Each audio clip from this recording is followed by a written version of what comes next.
Welcome back to the show, everybody. We got fresh clips from DC FinTech Week. Joseph Lubin talks regulatory clarity and many, many more things. We got a lot to go over today. Somebody roll that beautiful intro.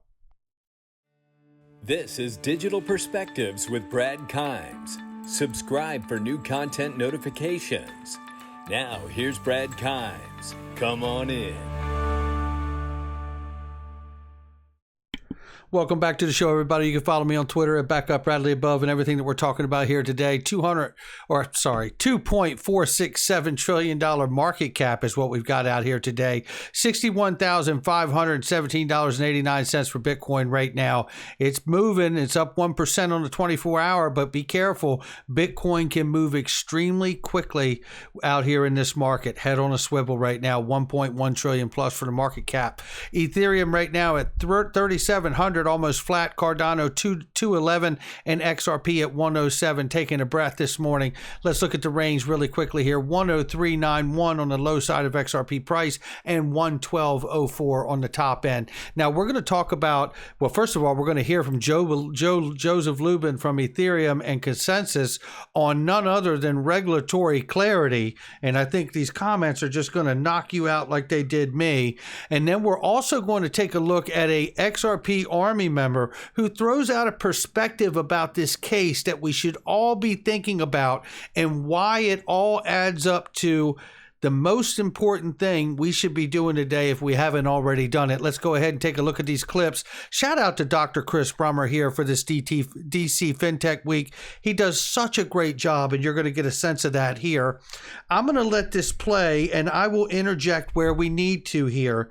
But I do want to actually go back before we get to this spot here, because he makes a mention in this particular instance, and I want you to hear every bit of it here. So let me wheel it from right here, and let's grab this first clip from Joseph Lubin here. Here we go. Actually evolve the system to proof of stake. Proof of work has some great characteristics. It also has some issues. One main benefit of proof of work is that the initial distribution of the token. The initial distribution of the token, he had to cough there because he understands that they got away with an initial coin offering. And it's been public knowledge for quite some time now. And this is, I wish a body language expert would take a look at this actual tape and listen and watch his body language as he deals with the fact that he understands that they got an overlook from the actual SEC. William Hinman's opinion, adopted as guidance by Jay Clayton and the SEC, and continued to this day under the tenure of Gary Gensler. Will someone please put together an independent counsel and investigate this man and everybody associated with how Ethereum got away with an initial coin offering? Listen to this again. Actually evolve the system to proof of stake. Proof of work has some great characteristics. It also has some issues.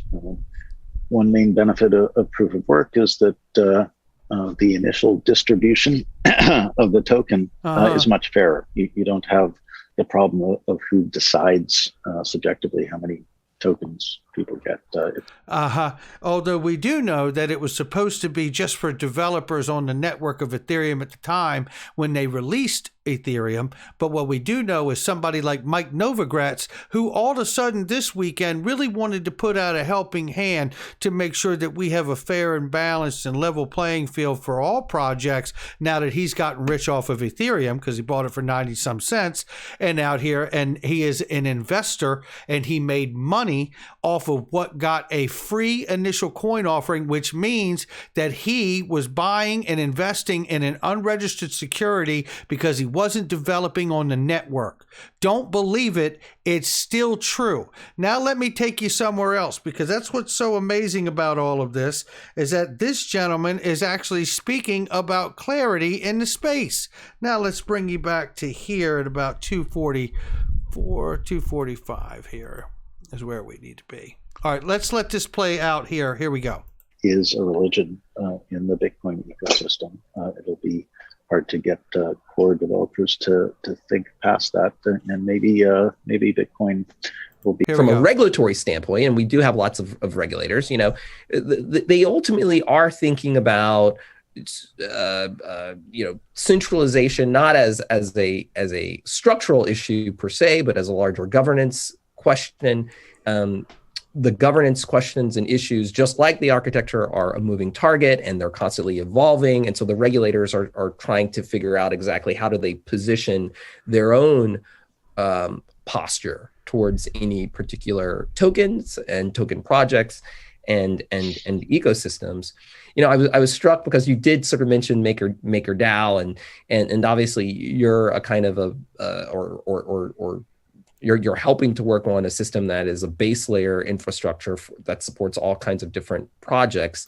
Such a great point by Dr. Brummer here.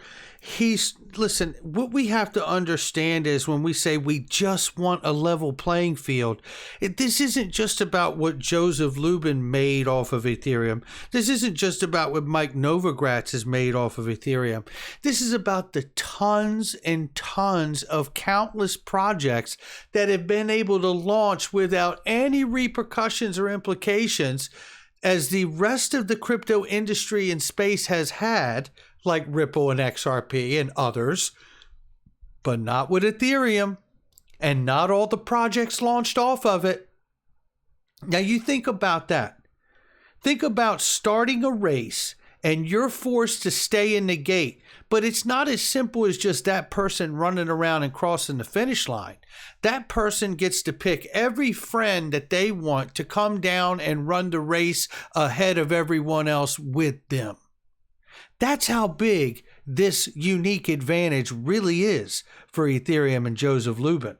Now let's move forward here, because we need to also go to this part of the conversation here. And I'm skipping over an incredible interview all the way around from Dr. Brummer. This conversation was remarkable. But let's pick it up right here and listen very closely about regulatory clarity now that he has it and knows that only Bitcoin and Ethereum have it. Now he wants to talk about how everyone should really have it so it doesn't stifle innovation. Principles of free market capitalism. Free market capitalism? Well, what about Ethereum? Because you've had regulatory protectionism. Democracies map incredibly well onto the technology. Regulatory clarity. He even has trouble saying it with a straight tone. He either has to cough or stumble his words because he understands that he had a piece of paper in his pocket that gave him the regulatory clarity and the free pass. Is extremely important to us, and we're going to work hard to help keep everybody else out in the industry and society understand the benefits of the technology. You want the rules to be reasonably clear, so we can all know what to do. Okay, so how does this rule work, Joseph? So you're able to get through without registering as a security, but yet you did an initial coin offering. Ripple somehow gifted the XRP to the company Ripple because it was created before Ripple, the company, ever was. But yet somehow we're getting sued because they claim that there's too much a central party holding the asset in escrow. That, there is a problem with having a consistent approach from the regulatory side. Look, even to speak to this, when you have another chairperson like Hester Peirce, and shout out to her for having the courage to say it publicly, to ask the question, is the SEC trying to protect investors or really gain more jurisdiction over a new emerging asset class? Paraphrasing. Let's keep listening to this fella. If there isn't regulatory clarity in a particular country, as we've seen, actually, you'll see projects, companies, or non-companies that are actually companies, but sort of refuse to admit that they are companies, essentially gravitate to other jurisdictions, and the regulatory arbitrage game is being used in our ecosystem. Well, maybe we wouldn't have to have regulatory arbitrage, Joseph, if we all had a piece of the ear of the SEC at the time like you did. We're engaged with regulators. We have been since in many ways we both share similar goals, like protecting market integrity, building market confidence. Getting rich, blocking others from having the same opportunity. I'm guessing I'm pulling at straws, but it's starting to feel accurate the more I hear this man speak. And certainly minimization of illicit transactions and harm. And to be clear, most regulators that we've spoken with are interested in threading the needle, not trying to squelch innovation. And industry leaders, we all need to continue to educate, to engage with regulators, because the right rules can accelerate the development of digital assets, not just reduction of uncertainty. There's a great question coming up here, an interaction between Dr. Brummer and Joseph Lubin here, and I'm just pausing it here because it is nauseating to listen to him talk about how we got to have this clarity and not stifle innovation when he clearly has the appearance of impropriety, working so close with the SEC to ensure that not another competitor, by the way, like Ripple XRP. And Joseph Lubin, make no mistake, understands what a threat as a competitor in this space Ripple and XRP are to Ethereum and its failed network. You know, Vitalik Buterin and Joseph Lubin have said it themselves that Ethereum 1.0 it's not scalable. It's not scalable, and it was basically a big playground. That's really all it was. And yet he sits here from the top of his perch as if he has got the righteous high ground here. I tell you, well, this guy is something else. Let's keep listening. Do you have a sense? I mean, you know, because your vantage point is kind of unique. I mean, that is Dr. Brummer being so polite and such a gentleman as he is, and a real professional here. I think he's actually in that moment of that comment acknowledged here. Now, you have a unique advantage that not everybody else does. Let's keep listening. I mean, you know, precisely because you're dealing with, or you're seeing projects that are evolving at the base layer. You have layer 2 questions, you have the transition. You know, do you feel that the overall velocity of clarity, I mean, do you feel like that there are some places that are moving faster than others? Do you think that this is about what you would expect, given the fact that these are complex issues?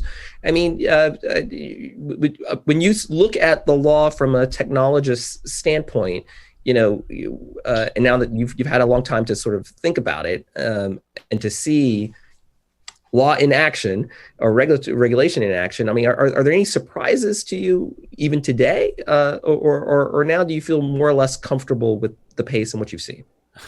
So it's moved slowly in this country, but there hasn't been much harm done. He feels there hasn't been much harm done, even though regulations move slowly here. Ask Kitcoin, ask Telegram, ask Ripple about what they think of regulation and whether it's harmed them at all. These statements from him are absolutely an astounding level of arrogance, is what I'm hearing here. We feel that the SEC has done what it needs to do to give them favor. I tell you, this is so hard to listen to. It's take down some bad projects, but it's also it seemed to operate with a cadence of stop this fraudulent thing from happening, say something positive about Bitcoin, stop this other fraudulent thing from happening, and also indicate that it believes that Ether is sufficiently decentralized and therefore an economy. The most important thing for the U.S. to do right now is to not engage in knee-jerk reactions.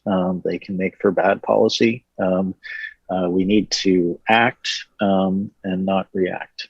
And it's funny. I think the most unique thing that the market agencies could do, including the SEC, is to not actually provide a unique and unlevel playing field for projects like Ethereum and then shut the door on the rest of the crypto industry, including Ripple and XRP. That's actually what I think would probably be the best thing to do moving forward, Joseph. But no, that's not where you're at. But let's take a look here, because I don't want to be too long here, but I want to show you this perspective from Crypto Dash. And I want you to stay with me through this thread, because I think it brings us to a point, and I know we've all talked about certain things and speculated the destination, the end road for XRP. And I certainly believe it's a bridge currency for all the world's money. And I believe it could become very, very important. And you know, I have speculated on this channel that it could even become a banknote. Banknotes can be used as currency, by the way, and they could either have a security or a non-security designation. And I've even speculated the idea that they could split the baby, as they say, and Ripple and their customers could get a non-security banknote designation, and retail investors may get a security designation, which really, to my estimation, unless there's further things that would come of it, would simply mean that we would go through a broker dealer. And truthfully, as long as the full-scale intended use of XRP is not harmed and it can operate at its true full level without watering down the tech with all kinds of security regulations and requirements, then so be it. I'm fine with it. But let's listen to this thread, and then we have a couple comments to put with it to close out here. Crypto Dash says, I think I stumbled onto something relevant in regards to the SEC versus Ripple and why they keep stalling, and why XRP price discovery still hasn't been established, even though other digital assets keep pumping to a new all-time high. He says, use an initial for letter X, which is a non-country designation for purposes of the currency, is to facilitate ISO 3166 rule that no official country code beginning with X will ever be assigned for their currencies. Only commodities like gold, silver, and precious metals will be designated with such a symbol. It says here, XRP was designed as a worldwide bridge currency. He says currency to facilitate cross-border payments. XLM was designed as a fork of XRP by Jed McCaleb, who we all know is one of the original XRP creators. X equals no country, no border, which we've known here, but I want to catch some people up and level set for where the point is going here. He says, but what if I tell you that all of this Ripple versus SEC is just a ruse to get the weak hands out and to cap the price of XRP to a level that no ordinary investor can obtain? He says, first I present you Exhibit 1 of many. This is OFAC, which stands for Office of Foreign Asset Control. You guys know this if you've been following the channel. I recently covered OFAC, and you know that I personally am very big on the Treasury Department having control of XRP at some point and using the regulatory agencies connected to it, albeit OFAC, FSOC, or even the Secret Service, to be a part of regulating, because Secret Service regulates currency and actually counterfeit money, and they investigate it. So first I present to you Exhibit 1. This is OFAC, which stands for Office of Foreign Asset Control, and it's a division of U.S. Department of Treasury. They are a sanctioning body of the U.S. Treasury, and they consider XRP a currency. Here is that right here. Let's move quickly so we can stay through this information. Which means they can tell Gary Gensler and the SEC to kick rocks. OFAC is standing on the sidelines while everything is put in place and the rails are built. The SEC lawsuit is just being used to stall and get the weak hands out. They called XRP a digital currency, in his humble opinion. And I have to say here, I believe this is right. I have often said, and I've even done videos on the difference between a market regulator and a prudential regulator. The U.S. Treasury is a prudential regulator, and they can absolutely tell SEC and Gary Gensler to kick rocks. They can come in and make a designation without Congress's approval even and go off to the races and use XRP. They could even choose to come in and buy the escrow every month if they want to. He says here, this report is a 2019 annual report from the U.S. Department of the Treasury, which also calls XRP digital asset a typical unit of currency or commodity. Nothing is mentioned about being a security. And look who signed it. If we come right here, you can see digital assets, and it highlights XRP right there. And if we come here to see who has signed it, you can see all the names down here below. And if I could just go, Steve Mnuchin signed it here, right? Joseph Otting at the time at the OCC, and then others here, and I can't see, Heath Tarbert and others have signed it here as well. So that is where we are right there. Jerome Powell from the Fed, right? So you can see the names that are on this thing.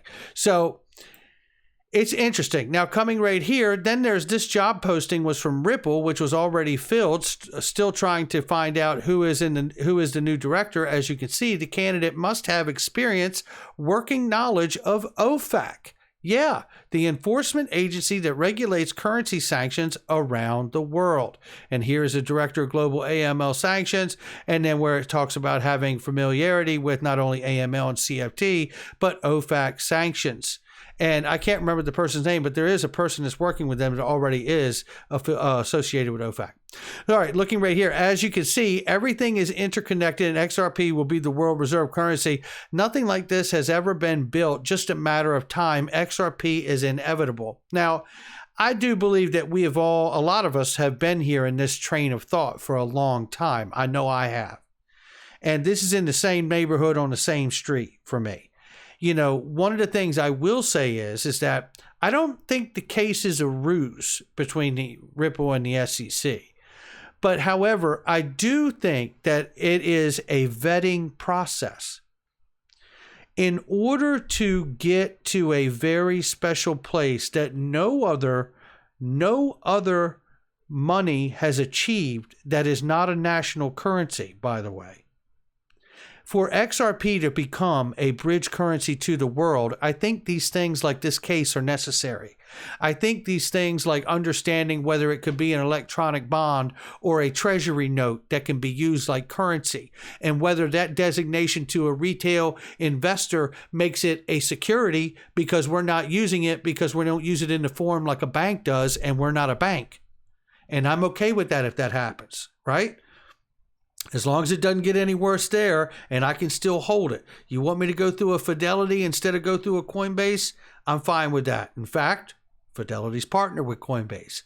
So, you know, this gets more interesting by the day, but I do think, as I've discussed the other day, probably a week or two ago now, that the idea and notion that we could be looking at a possible note or bond designation of XRP, the asset, and the question would be whether that note per se, as Gary Gensler talks about the Reeves test, quite often in his defense of why the SEC is going after projects like Ripple and XRP. Look, that's going to do it for me. Make sure you hit the like and subscribe, leave a comment below, and share with somebody you know. Don't forget to hit that notification bell so you don't miss a thing. There's a lot happening. There's a lot more for me to show you too. So make sure you keep an eye out for the videos, and I will catch all of you on the next one.